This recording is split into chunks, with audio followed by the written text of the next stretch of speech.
Sini saya akan menceritakan bagaimana sejarah Amukti Palapa dan bagaimana visinya ke depan nanti gitu ya.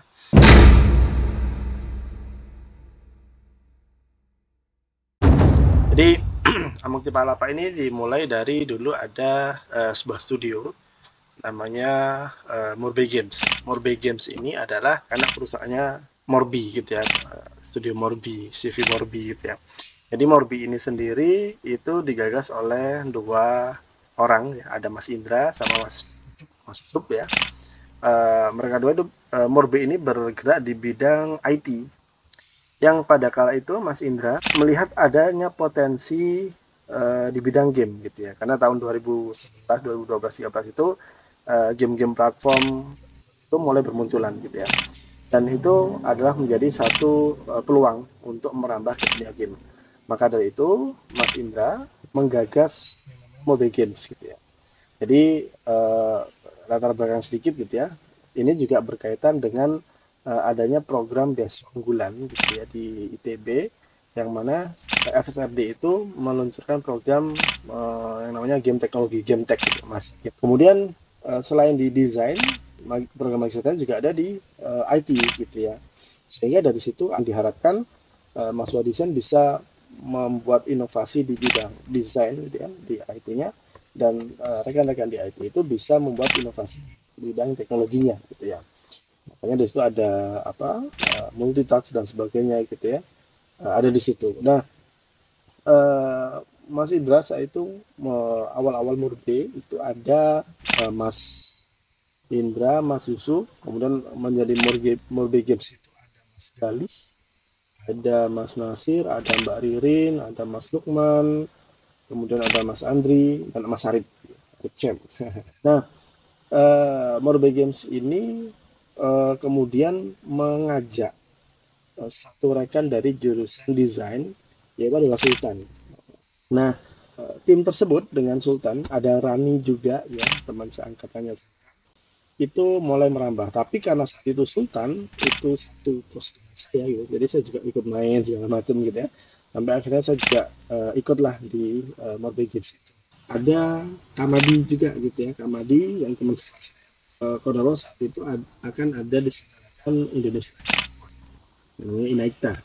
Nah, Inaikta dari situ Mobile Games itu mengusung dua produk. Kamadi yang dia mengangkat project Amukti Palapa, jadi permainan tradisional mau dibikin di platform digital. Sementara saya membuat project namanya Bayangan, yaitu virtual reality, di mana penggunanya bisa dan avatar itu bisa diperintahkan bergerak secara real time mengikuti pemiliknya dunia nyata, kayak something tapi versi real gitu ya. Cuman si hantunya itu, si bayangannya itu ada di digital seperti itu. Dua produk ini, Bayangan dan Amukti Palapa, itu kami ikutkan di Inaikta gitu ya. Nah, Bayangan ini sendiri karena dia memang sudah bagian dari TA dan sudah bisa dijalankan, dia bisa disetting dengan baik, install dengan baik. Cuman karena Amukti Palapa ini butuh proses yang panjang gitu ya, sehingga saat itu kami belum bisa menjadi prototipenya. Yang kami lakukan di Inaikta itu adalah mencetak, itu dicetak di papan, kemudian karakter-karakter virtual ini bikin bidang-bidang yang berdiri itu. Ada Mas Gali, ada Kamadi mendemonstrasikan gamenya gitu ya, itu sampai Inaikta. Setelah Inaikta itu selesai, kami mendapat kesempatan untuk melanjutkan dua proyek itu di event lainnya gitu. Jadi Kemenparekraf saya itu juga ada program untuk membuat inkubasi, dan Morbi Games ini adalah salah satu tenannya.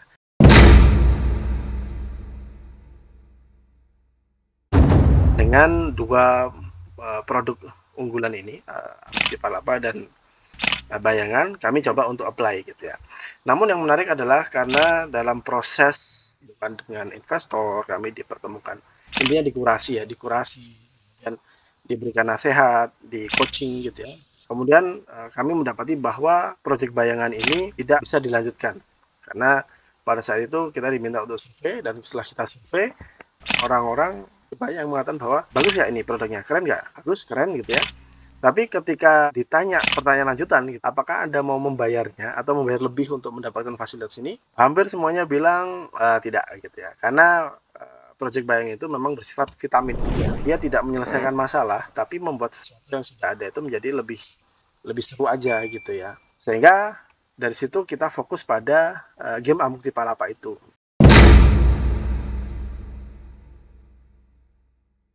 Ya.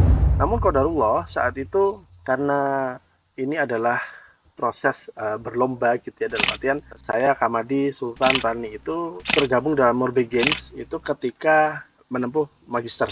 Namun ketika magister itu selesai, Kamadi dia harus kembali ke Semarang mengabdi di kampusnya Udinus. Sekarang dia sudah menjadi dosen di sana. Kemudian Sultan juga harus ke Malang gitu ya. Pucuk dan Rani.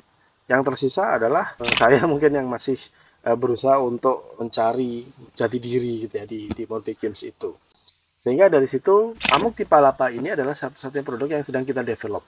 Kita kembangkan, kita inkubasi, dan intinya kita mau benar-benar jadiin gamenya gitu ya, dengan seizin Kamadi waktu itu. Karena di awalnya memang sama Kamadi, tapi karena keterbatasan geografis harus ada di Semarang, akhirnya kita jalan sendiri gitu ya.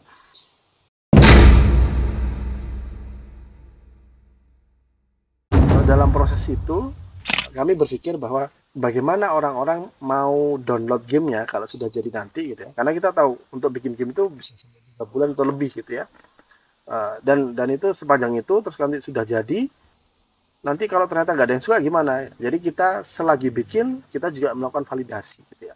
Dalam artian kita juga ingin mengedukasi orang, gini loh cara mainnya, sehingga nanti kalau sudah jadi silakan download di sini gitu. Harapannya seperti itu. Akhirnya apa yang kami lakukan?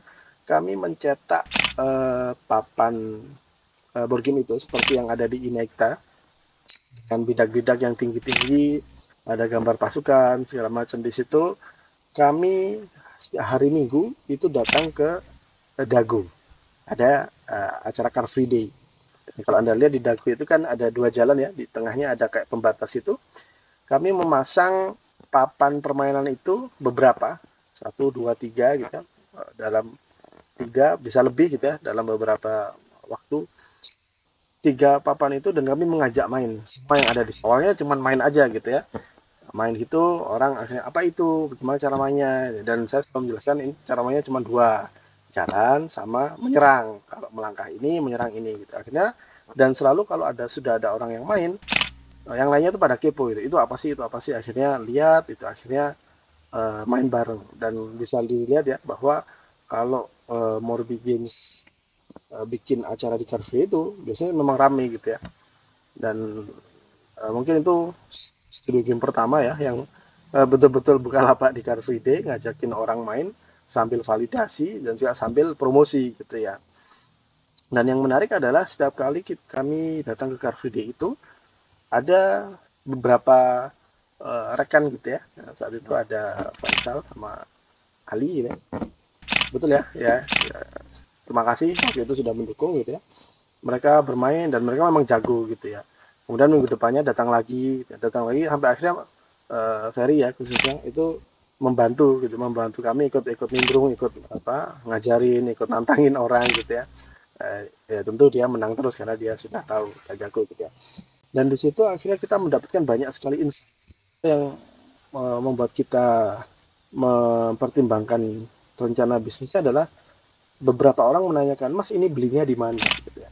Saat itu kita masih ideal gitu, masih idealis itu. Oh enggak, ini mas kita kan studio game digital, masa kita jualan retail gitu ya.